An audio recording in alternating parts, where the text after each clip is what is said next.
જય શ્રી રામ મિત્રો, અમને ગામમાંથી વાવડ મળ્યા છે કે ડામલી રોડ ઉપર દીપડો હતો. દીપડોને રાતે દેખાણો હતો બધા ભાઈઓને. અટાણે આપણે જોવા ગયા છીએ, દેખાય જાય તો ઠીક છે, બાકીને જય શ્રી રામ. હાલો જઈએ.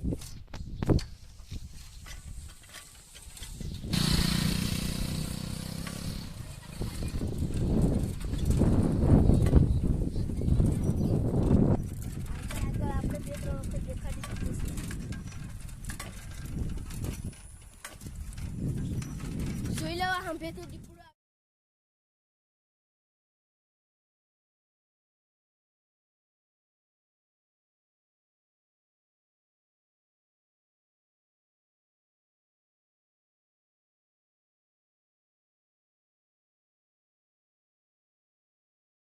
ઓલી જવાય નકર આગળ ફાડી નાખશે. હાલો હવે ભાગીએ. લાઈક ને સબસ્ક્રાઇબ જરૂર કરી દેજો.